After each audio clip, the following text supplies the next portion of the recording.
नमस्ते एवरीवन, मेरा नाम है Kanika and I welcome you all to my YouTube channel. So आज है लेक्चर नंबर 10 जो कि होने वाला है absolute convergence and conditional convergence के ऊपर। सो ये बहुत ही ज़्यादा इंपॉर्टेंट टॉपिक है according to the exam point of view, क्योंकि इसमें से बहुत सारे क्वेश्चंस जो हैं वो पूछे जाते हैं एब्सोल्यूट और कंडीशनल कन्वर्जेंस के ऊपर। तो आइए शुरू करते हैं। तो सबसे पहले इसकी डेफिनेशन से स्टार्ट करते हैं। तो पहला है एब्सोल्यूट कन्वर्जेंस। एब्सोल्यूट कन्वर्जेंस होता क्या है? अगर हमारे पास एक सीरीज दे रखी है with positive and negative terms. अब यहाँ पे ये चीज़ इंपॉर्टेंट है देखने वाली कि हमारे पास जो सीरीज है उसमें पॉजिटिव और नेगेटिव टर्म्स दोनों होनी चाहिए, लेकिन ज़रूरी नहीं है कि वो ऑल्टरनेटिंग सीरीज ही हो। वो ऑल्टरनेटिंग सीरीज हो भी सकती है और वो नहीं भी हो सकती। मतलब उसमें पॉजिटिव नेगेटिव टर्म्स दोनों मिक्स हो भी सकते हैं और ऐसा भी हो सकता है कि सिर्फ पॉजिटिव टर्म सीरीज हो। ठीक है, सो एब्सोल्यूट कन्वर्जेंस में ये बात ध्यान रखनी है कि ज़रूरी नहीं है कि हमारे पास ऑल्टरनेटिंग सीरीज ही हो। अब उसको एब्सोल्युटली कन्वर्जेंट हम कब बोलेंगे?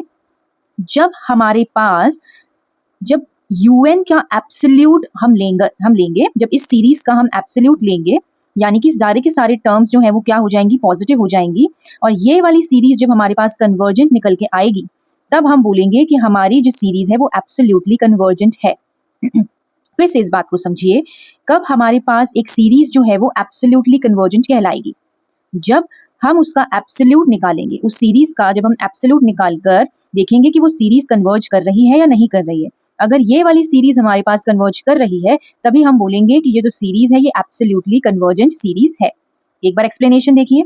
Summation n from 1 to infinity UN कोई भी सीरीज हो सकती है, ऑल्टरनेटिंग भी या कोई और। अगर हम उसका एब्सोल्यूट निकालते हैं उस सीरीज का और वो भी कन्वर्जेंट आए तब हम बोलेंगे कि वो एब्सोल्युटली कन्वर्जेंट है।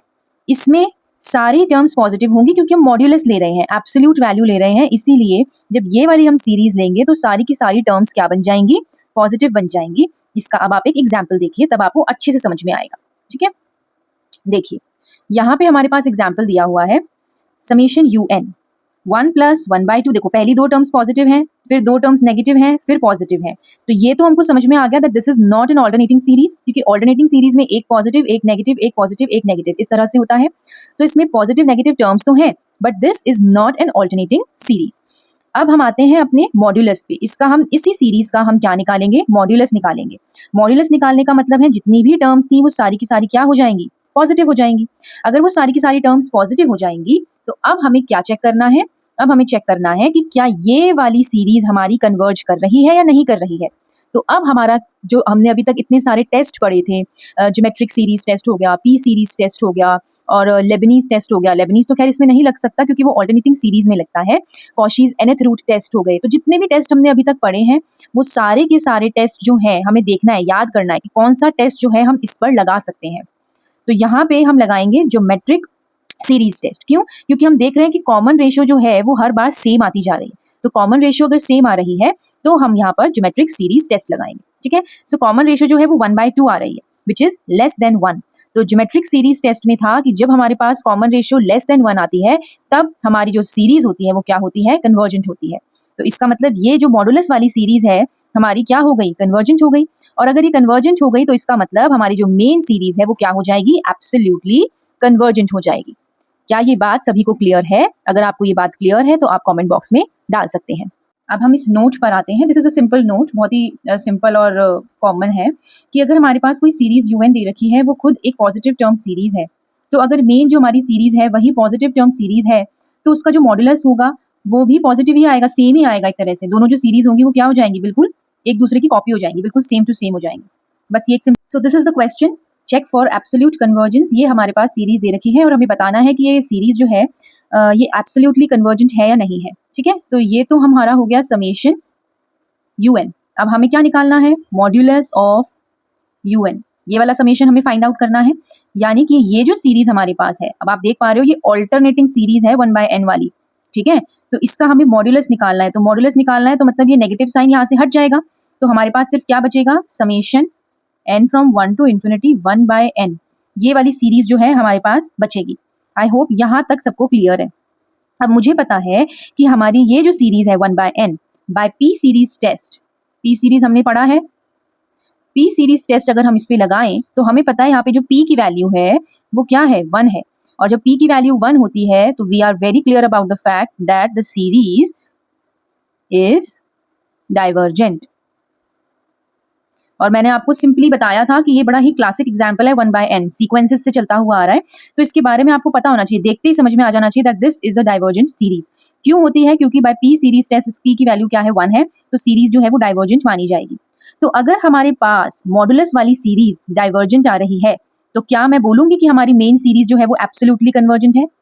नहीं, है ना। देयरफॉर जो हमारी मेन सीरीज है ये वाली, this series is not absolutely convergent, absolutely convergent नहीं है। इस बात का हम ध्यान रखेंगे, ठीक है। इसी तरह से अगले क्वेश्चन पर आते हैं, summation n from 1 to infinity. ये हमारे पास कैसी सीरीज दे रखी है? ऑल्टरनेटिंग सीरीज दे रखी है, इसको हमने अपना समेशन un मान लिया। अब हमें मॉडुलस निकालना है, मॉडुलस निकालना है मतलब नेगेटिव साइन हट जाएगा, तो सिर्फ क्या बचेगा 1/n²। अब बाय पी सीरीज टेस्ट, यहाँ पे p की वैल्यू क्या है 2, यहाँ पर p की वैल्यू हमारे पास 2 है which is greater than 1, and when it is greater than 1 तो हमारे पास सीरीज क्या होती है? कन्वर्जेंट। तो अगर ये सीरीज कन्वर्जेंट है यानी मॉडुलस वाली सीरीज जो है वो कन्वर्जेंट है, तो हमारी मेन सीरीज भी क्या हो जाएगी? एब्सोल्युटली कन्वर्जेंट हो जाएगी। ओके तो एब्सोल्यूट कन्वर्जेंस में हमें ये बात ध्यान में रखनी है कि अगर हमारा समेशन un जो है वो कन्वर्जेंट है और हमारा समेशन मॉडुलस ऑफ un भी कन्वर्जेंट है, तो इन दोनों से पता चलता है कि हमारी जो सीरीज है वो क्या है? एब्सोल्युटली कन्वर्जेंट है, ठीक है। इस बात का हम ध्यान रखेंगे। समेशन un जो है वो मोस्ट ऑफ द केसेस में कन्वर्जेंट ही आता है, तो इसको ज्यादातर हम चेक नहीं करते हैं, हम ज्यादातर मॉडुलस ऑफ un को चेक करते हैं। अगर ये कन्वर्जेंट आ गया तो इसका मतलब एब्सोल्युटली कन्वर्जेंट है। क्लियर? एक इंपॉर्टेंट नोट हम और समझेंगे, दिस इज वेरी इंपॉर्टेंट, कि जब हम 1/n की बात करते हैं एज अ सीक्वेंस, हम जब इसकी बात करते हैं, दिस इज अ सीक्वेंस, है ना, तो ये क्या होती है? कन्वर्जेंट होती है। इसके बारे में हमें पता होना चाहिए। जब हम 1/n की एज अ सीरीज बात करते हैं तो ये क्या होती है? डाइवर्जेंट होती है।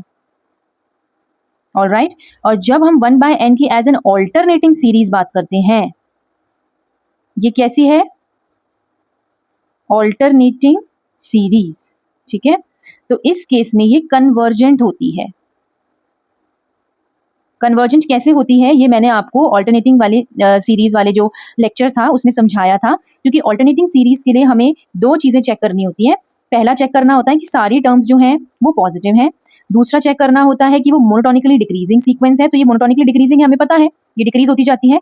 और तीसरा हम लिमिट निकालते हैं, है ना, limit n tends to infinity 1/n, तो ये 0 आना चाहिए। तो ये अगर 0 आ रहा है तो बाय लेबनीज टेस्ट ये वाली सीरीज जो है वो क्या होती है? कन्वर्जेंट होती है। तो इस बात का आपको ध्यान रखना है कि देखो 1/n है ना, सेम है दिखने में, लेकिन जब वो सीक्वेंस बन जाती है तो कन्वर्जेंट हो जाती है, जब वो सीरीज बन जाती है तो डाइवर्जेंट हो जाती है, जब ये ऑल्टरनेटिंग सीरीज होती है तब ये कन्वर्जेंट बन जाती है।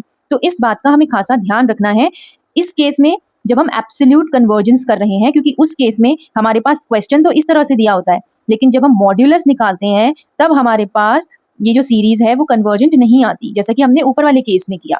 यहाँ पे हमने किया ना, ये वाली जो सीरीज है होती तो कन्वर्जेंट है, लेकिन जब मैंने इसका मॉड्यूलस निकाला तो मॉड्यूलस निकालने पर पता चला कि ये सीरीज तो डाइवर्जेंट होती है, तो इसका मतलब ये एब्सोल्युटली कन्वर्जेंट नहीं है।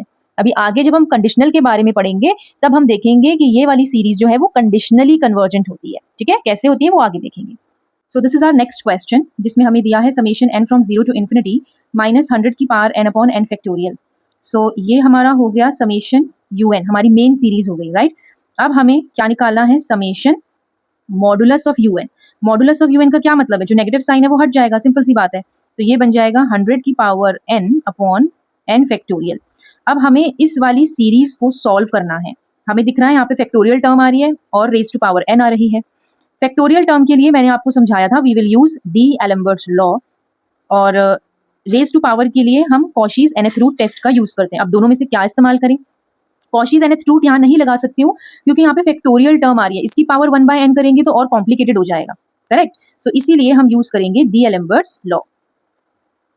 इस बात का ध्यान रखना है, ठीक है। डी एलम्बर्ट्स टेस्ट यूज करेंगे किसके ऊपर? इसके ऊपर, क्योंकि चेक ही इसके ऊपर करना है हमें सब कुछ। जो इसका कंक्लूजन निकलेगा वही इस मेन सीरीज का कंक्लूजन निकलेगा। तो बेसिकली हमें मॉडुलस वाली सीरीज को सॉल्व करना है। सो हम क्या करते थे? हम समेशन निकालते थे un+1, डी एलम्बर्ट्स में हम यही करते थे। सो समेशन 100 की पावर n+1 अपॉन n+1 का फैक्टोरियल। तो एक ये टर्म हो गई हमारे पास, एक ये टर्म हो गई हमारे पास। फिर हम क्या करते थे, हम करते थे un plus one by un, यही इसकी हम क्या निकालते थे, लिमिट निकालते थे, है ना। अब इसकी हमें लिमिट निकालनी है तो पहले n प्लस वन वाले लिखेंगे, यानी 100 की power n plus one by n plus one का फैक्टोरियल, और फिर हम लिखते थे un वाला और ये रेसिप्रोकल हो जाता था, तो n फैक्टोरियल ऊपर और 100 की पावर n नीचे।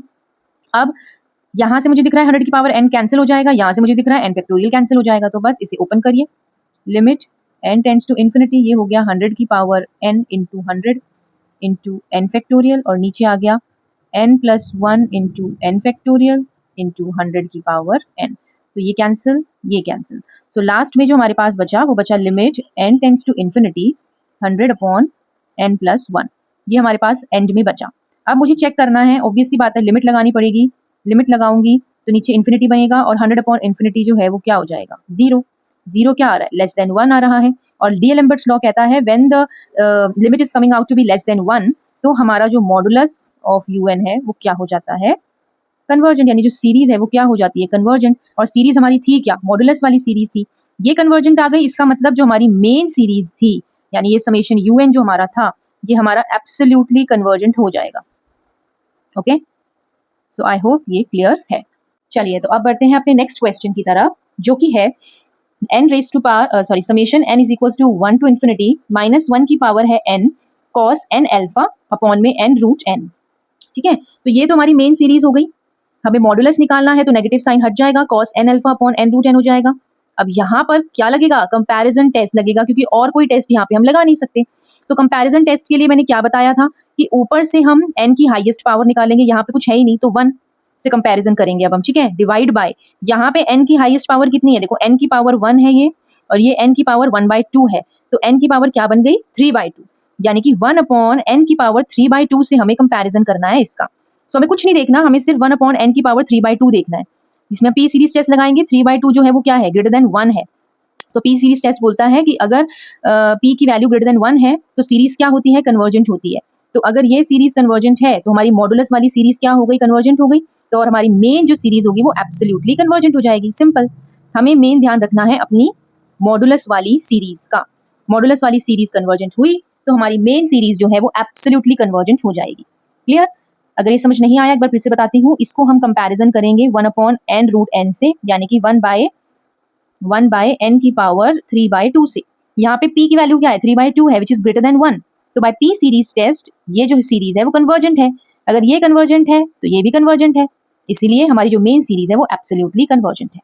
तो एक के अंदर एक के अंदर एक, देख रहे हो किस तरह से क्वेश्चन पूछा जाता है। नेक्स्ट क्वेश्चन देखिए, series summation n from 1 to infinity, ये हमारे पास दे रखी है, वो पूछ रहा है कि एब्सोल्युटली कन्वर्जेंट किस पर होगी, p की ऐसी क्या वैल्यू डालूं जिससे कि ये एब्सोल्युटली कन्वर्जेंट हो जाए। अभी हम पीछे देखकर आए, अगर मैं p की वैल्यू 1 डाल देती हूँ तो ये बन जाएगा 1 upon n, 1 upon n summation, तो हमें सीरीज पता है कि डाइवर्जेंट होती है, 1 से छोटा होगा बाय p सीरीज टेस्ट तो भी डाइवर्जेंट होगी। इसका मतलब या तो मैं यहाँ पे 2 रख सकती हूँ क्योंकि ग्रेटर देन 1 चाहिए मुझे, 1 से कोई भी बड़ी हो सी ये p की वैल्यू तो ये कन्वर्जेंट हो जाता है, तो p की वैल्यू या तो 2 हो सकती है या फिर 3, दोनों आंसर पॉसिबल हैं, लेकिन हम किसको चूज करेंगे, 2 को, क्योंकि 2 जो है वो जस्ट ग्रेटर है 1 से, जो 1 के ज्यादा पास हो हम उसे चूज करेंगे। ठीक है, so p is equal to 2 will be the right option. So अब बढ़ते हैं अपने नेक्स्ट इंपॉर्टेंट टॉपिक की तरफ, जो कि है कंडीशनली कन्वर्जेंट, जिसको हम सेमी कन्वर्जेंट भी बोलते हैं। अभी तक हमने पढ़ा एब्सोल्यूट कन्वर्जेंट, कंडीशनली कन्वर्जेंट अब हम पढ़ने जा रहे हैं। तो एक सीरीज को कंडीशनली कन्वर्जेंट हम कब बोलेंगे, जब वो सीरीज तो कन्वर्जेंट हो, यानी समेशन un तो कन्वर्जेंट है लेकिन वो एब्सोल्युटली कन्वर्जेंट नहीं है। इसका क्या मतलब हुआ कि समेशन un तो कन्वर्जेंट है लेकिन जब मैंने उसका एब्सोल्यूट निकाला तो वो तो डाइवर्जेंट आया, तब मैं बोलूंगी कि समेशन un जो है वो कंडीशनली कन्वर्जेंट है, मतलब आधी ही कन्वर्जेंट है, पूरी तरीके से कन्वर्जेंट नहीं है। समेशन un तो कन्वर्जेंट होगा लेकिन जब मैं उसका मॉड्यूलस निकालूंगी अगर वो डाइवर्जेंट आ जाए तो मैं बोलूंगी कि हमारी जो un सीरीज है वो कंडीशनली कन्वर्जेंट है। अगर ये भी कन्वर्जेंट आ जाए तब तो बोलूंगी एब्सोल्युटली कन्वर्जेंट है, अगर ये डाइवर्जेंट आ जाए तो मैं बोलूंगी कंडीशनली कन्वर्जेंट है। ठीक है, या फिर series is said to be conditionally convergent if summation is convergent लेकिन उसका जो एब्सोल्यूट वैल्यू है वो क्या आ रही है, डाइवर्जेंट आ रही है। जैसे कि पीछे हमने अभी एग्जांपल किया था, समेशन un हमें को सीरीज दे रखी थी, ये वाली ऑल्टरनेटिंग सीरीज दे रखी थी, करेक्ट। इसका हमने मॉड्यूलस निकाला तो सारी टर्म्स पॉजिटिव हो गई, तो दिस वाज द सीरीज। मैंने आपको बताया कि ये तो कन्वर्जेंट होती है, दिस इज कन्वर्जेंट, लेकिन ये वाली सीरीज जो है पी सीरीज की वजह से क्या होती है, डाइवर्जेंट होती है। तो देखो इसका एब्सोल्यूट वैल्यू जो है वो तो डाइवर्जेंट है, लेकिन जो मेन सीरीज है वो कन्वर्जेंट है। तो एक कन्वर्जेंट एक डाइवर्जेंट, तो हम क्या बोलेंगे, this is a conditionally convergent series. तो समेशन यूएन तो कन्वर्जेंट है बाय लेबनीज टेस्ट क्योंकि ऑल्टरनेटिंग सीरीज है, लेकिन मॉडुलस वाली डाइवर्जेंट है बाय पी सीरीज टेस्ट। तो इसीलिए जो हमारी मेन सीरीज होगी वो क्या कहलाएगी, कंडीशनली कन्वर्जेंट सीरीज कहलाएगी। ऑलराइट, अगला है डिफरेंस। एक देखो मैंने अपनी अंडरस्टैंडिंग के लिए छोटा सा डिफरेंस बनाया था कि एब्सोल्यूट कन्वर्जेंस में क्या होता है कि मेन सीरीज कन्वर्जेंट है और मॉडुलस वाला भी कन्वर्जेंट है, तो हम बोलते हैं कि एब्सोल्युटली कन्वर्जेंट है। कंडीशनल कन्वर्जेंस में क्या होता है कि मेन सीरीज तो कन्वर्जेंट है लेकिन एब्सोल्यूट वाली डाइवर्जेंट है, तो हम बोल देते हैं कि समेशन यूएन यानी मेन सीरीज जो है वो क्या हो गई, कंडीशनली कन्वर्जेंट हो गई। ठीक है, थ्योरम है, दिस इज वेरी इंपॉर्टेंट कि एवरी एब्सोल्युटली कन्वर्जेंट सीरीज जो है वो कन्वर्जेंट ही मानी जाएगी। अगर एब्सोल्युटली कन्वर्जेंट है तो हमें मेन सीरीज को चेक करने की जरूरत नहीं है, वो कन्वर्जेंट ही निकलेगी। लेकिन कन्वर्स ट्रू नहीं है कि अगर ये कन्वर्जेंट है तो एब्सोल्युटली कन्वर्जेंट होगी, ऐसा जरूरी नहीं है। ठीक है, लेकिन अगर एब्सोल्युटली कन्वर्जेंट है तो ये वाली सीरीज भी कन्वर्जेंट होगी। अगला थ्योरम देखिए, every rearrangement of an absolutely convergent series is convergent. कोई भी आप रीअरेंजमेंट ले लो एक एब्सोल्युटली कन्वर्जेंट सीरीज का, वो कन्वर्जेंट ही निकलेगा। And the sum also does not change, और उसका जो सम होगा वो भी चेंज नहीं होगा, जैसे कि यहाँ पे बना के दिखाया हुआ है। देखिए समेशन यूएन एब्सोल्युटली कन्वर्जेंट है। सपोज करिए समेशन यूएन हमारे पास ये है, इस तरह से कुछ दिया हुआ है। तो अगर मैं दूसरा रीअरेंजमेंट करती हूँ इसका यूएन डैश, इसमें मैंने क्या किया, यूवन एज इट इज किया, माइनस U3 इधर कर दिया, प्लस U2 इधर कर दिया। साइन को साथ में रीअरेंज कर रहे हैं, ऐसा नहीं कि साइन कहीं है और टर्म कहीं और जा रही है, विद साइन हम रीअरेंज कर रहे हैं। तो माइनस U3 को मैंने पहले लिख दिया, प्लस U2 को बाद में लिख दिया। तो इस तरह से मैंने रीअरेंज कर दिया। तो दोनों सीरीज जो है वो कन्वर्जेंट ही मानी जाएंगी। ये न्यू अरेंजमेंट जो है ये भी कन्वर्जेंट माना जाएगा और इसका सम भी सेम होगा, दोनों का सम जो है वो भी सेम आएगा, अलग नहीं आएगा। ठीक है, चलिए देखिए इस क्वेश्चन को देखिए। इस क्वेश्चन में हमसे पूछा गया है कि कंडीशनल कन्वर्जेंस बतानी है इस वाली सीरीज के लिए। ठीक है, तो अब सबसे पहले तो हम अपनी मेन यूएन जो है वो सीरीज बना लेते हैं कि होगी क्या। तो क्या होगी, हमें दिख रहा है ऑल्टरनेटिंग साइन चल रहे हैं, तो -1 की पावर n-1 समेशन में ये तो आएगा ही आएगा। उसके बाद क्या चल रहा है, ऊपर सब जगह 1 है, नीचे 1 2 3 4 यानी n है, और अंडर द रूट फिर दोबारा से 1 2 3 4 तो रूट n है। ठीक है, n रूट n, इस तरह से ये हमारी सीरीज जो है वो बन गई। अब चाहे कंडीशनल कन्वर्जेंस बतानी हो या एब्सोल्यूट कन्वर्जेंस बतानी हो, हमें उसके लिए मॉडुलस वाली वैल्यू तो चाहिए ही चाहिए। तो मॉडुलस वाली वैल्यू में सिर्फ हमारे पास क्या रह जाएगा, n root n, negative sign हट जाएगा। राइट, तो ये हमारे पास अभी दो सीरीज आ गई है। अब मुझे इसके बेसिस पे बताना है सब कुछ, यानी इसको चेक करना है हमें कि ये क्या हो रहा है इसके साथ। तो 1/n रूट n, अगर मैं इसका सिंप्लीफाई करूं तो ये बन जाएगा n की पावर 3/2, यही बनेगा। p की वैल्यू क्या आ रही है यहाँ पे, 3/2 यानी 1.5, जो कि बड़ी है 1 से। तो हमें p सीरीज टेस्ट से पता है कि ये वाली सीरीज क्या हो गई, कन्वर्जेंट हो गई। अगर ये कन्वर्जेंट हो गई तो मेन वाली सीरीज जो है वो तो कन्वर्जेंट होएगी ही होएगी। यानी बेसिकली जो हमारा मेन सीरीज है वो क्या हो गई, ये भी कन्वर्जेंट ये भी कन्वर्जेंट। जब दोनों कन्वर्जेंट होते हैं तो हमारी सीरीज कैसे होती है, एब्सोल्युटली कन्वर्जेंट। तो अगर क्वेश्चन में आए कि क्या ये कंडीशनली कन्वर्जेंट है, तो यू विल से नो, ये कंडीशनली कन्वर्जेंट नहीं है। अगले क्वेश्चन की बात करें, summation n from 1 to infinity, ये हमारे पास सीरीज दे रखी है, ये इस तरह से ओपन होगी, ऑल्टरनेटिंग सीरीज है। तो ये हो गया हमारा समेशन un। एब्सोल्यूट वाली वैल्यू निकालेंगे तो वो आ जाएगा 1/√n। रूट n का मतलब क्या होता है, n की पावर 1/2, जो कि छोटी है 1 से। तो बाय पी सीरीज टेस्ट ये वाली जो सीरीज है वो क्या हो जाएगी, डाइवर्जेंट हो जाएगी। और अगर हमारे पास एब्सोल्यूट वाली डाइवर्जेंट है और ये वाली कन्वर्जेंट है, तो हम क्या बोलते हैं कि वो कैसी सीरीज है, कंडीशनली कन्वर्जेंट सीरीज है। क्लियर, तो इस केस में हमें चेक करना पड़ेगा कि हमारी ये वाली सीरीज जो है वो कन्वर्जेंट है या नहीं है। इस केस में बाय लेबनीज टेस्ट ये वाली सीरीज कन्वर्जेंट है, आप देख सकते हो, चेक कर सकते हो, लेकिन ये डाइवर्जेंट है, तो इसीलिए ये हो जाएगा conditionally convergent. Next question, for what value of p की हम क्या वैल्यू रखें जिससे कि ये गिवन सीरीज जो है वो कंडीशनली कन्वर्जेंट हो जाए। कंडीशनली कन्वर्जेंट अगर हम करना चाहते हैं तो इसका मतलब इस वाली सीरीज को तो कन्वर्जेंट होना पड़ेगा, वो होएगी होएगी, कुछ भी कर लो आप, 1 रखो 2 रखो, कोई भी वैल्यू रखो, ये तो कन्वर्जेंट होगी होगी, क्योंकि बाय लेबनीज टेस्ट ये कन्वर्जेंट मानी जाएगी। लेकिन अगर मैं चाहती हूँ कि इसकी एब्सोल्यूट वैल्यू भी कन्वर्जेंट हो, यानी कि एब्सोल्यूट वैल्यू डाइवर्जेंट हो, क्यों? क्योंकि मैं चाहती हूँ कंडीशनली कन्वर्जेंट। कंडीशनली में क्या होता है कि एब्सोल्यूट वैल्यू क्या होनी चाहिए? डाइवर्जेंट होनी चाहिए। और अगर मैं चाहती हूँ कि इसकी एब्सोल्यूट वैल्यू डाइवर्जेंट हो, तो मैं p की क्या वैल्यू रखूंगी? ऑब्वियस सी बात है, या तो 1 रखूंगी या 1/2 रखूंगी, क्योंकि by p series test p जो है वो लेस देन 1 होना चाहिए या इक्वल टू 1 होना चाहिए। तो या तो मैं 1 रखूंगी या उससे कोई वैल्यू छोटी रखूंगी, यानी या तो 1 या फिर 1/2।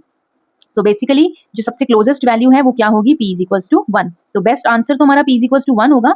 वैसे अगर देखा जाए तो दोनों ऑप्शंस इसमें ठीक है। क्या ये बात क्लियर है कि नहीं? कंडीशनली के लिए हमारे पास मॉडुलस वाली वैल्यू जो है वो डाइवर्जेंट होनी चाहिए, इसीलिए हम यहाँ पे p की वैल्यू 1 या 1/2 ले रहे हैं, लेस देन इक्वल टू 1, ताकि बाय p सीरीज टेस्ट ये वाली सीरीज जो है वो डाइवर्जेंट हो जाए। क्लियर? सो अगर हमसे पूछा जाए एब्सोल्यूट कन्वर्जेंस के लिए p की वैल्यू क्या होनी चाहिए, तो हम बोलेंगे ग्रेटर देन 1। कोई भी वैल्यू आए ग्रेटर देन 1 तो ये हमेशा एब्सोल्युटली कन्वर्जेंट होगा। और अगर हमसे पूछा जाए कंडीशनली कन्वर्जेंस के लिए, तो it should be p should be less than equals to 1। So I hope ये बात आपको क्लियर होगी। तो ये था हमारा लेक्चर नंबर 10, जो कि था एब्सोल्यूट कन्वर्जेंस और कंडीशनल कन्वर्जेंस के ऊपर। आई होप ये लेक्चर आपको क्लियर होगा। अगर इसमें कोई भी डाउट है तो आप कमेंट बॉक्स में अपना कमेंट डाल सकते हैं, मैं उसे नेक्स्ट क्लास में जरूर लूंगी। तब तक के लिए bye bye and thank you so much for attending my lectures.